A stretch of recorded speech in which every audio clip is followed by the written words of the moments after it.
जीतता है हारता है वो तो फिर बात की बात है, लेकिन इंग्लैंड की बैटिंग की बात करते हैं। क्या ज़बरदस्त बैटिंग की जैक कॉर्ली ने, ओली पॉप ने, जो रूट ने, हैरी ब्रुक ने, जेमी स्मिथ ने, सब ने ही जो है वो ठीक ठाक खेला। आई थिंक डेब्यूटेंट्स का दिन है। जेमी स्मिथ ने जो है 70+ स्कोर किया, बहुत ज़बरदस्त स्कोर, बहुत अच्छा स्कोर।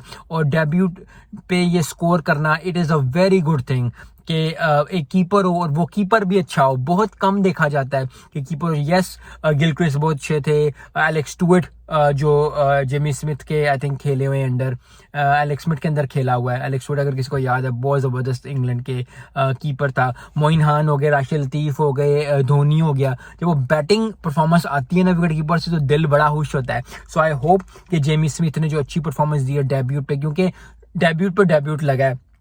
पहले गस एटिसन ने 745 किया, अब जो है 12 ओवरों के अंदर, वो भी 12 ओवरों का सबसे बड़ी बात है कि 12 ओवरों के अंदर 45